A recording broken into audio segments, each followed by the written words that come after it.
সুযোগ পেয়েছি।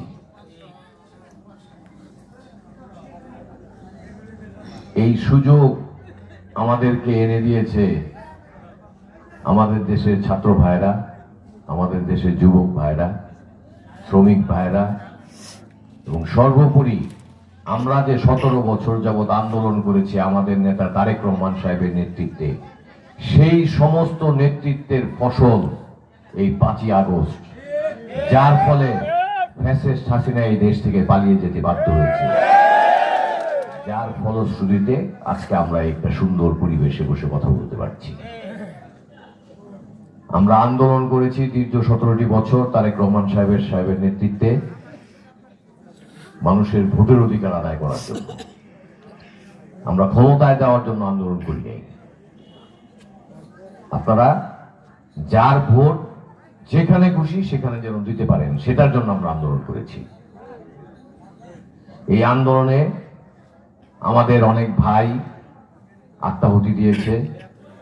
এই আন্দোলনে আমরা অনেকে জেল খেটেছি, অনেক মানুষ গুম হয়েছে বাংলাদেশে, প্রায় 50 লক্ষ লোকের নামে মামলা হয়েছে।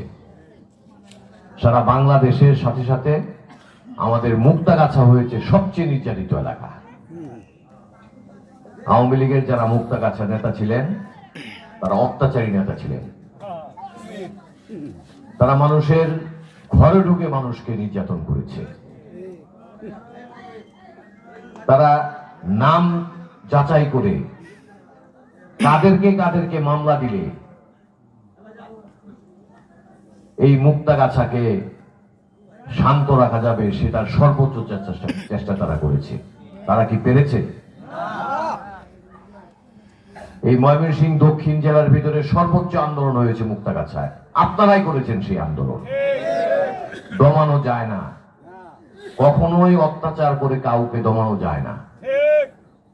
পৃথিবীতে কেউ পারে নাই, শেখ হাসিনাও পারে নাই, মুক্তাগাছার আওয়ামী লীগের নেতারাও পারে নাই।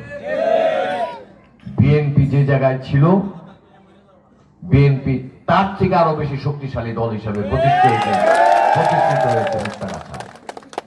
অত্যাচার করে আসলে কাউকে দমানো যায় না, এটা বারবার প্রমাণ হয়েছে। এরপরেও আওয়ামী লীগ চেষ্টা করেছে, পারে না, পারবেও না কোনদিন। আমরাও যদি চেষ্টা করি সেটাও বৃথা হবে, ভুল হবে। আমরা মুক্তাগাছাবাসী, আমার শ্রদ্ধেয় বড় ভাই মোশাররফ সাহেব আপনাদের সাথে রাজনীতি করেছেন, আপনাদের ভোটে মুক্তাগাছার এমপি নির্বাচিত হয়েছেন, মন্ত্রী নির্বাচিত করেছেন আপনারাই।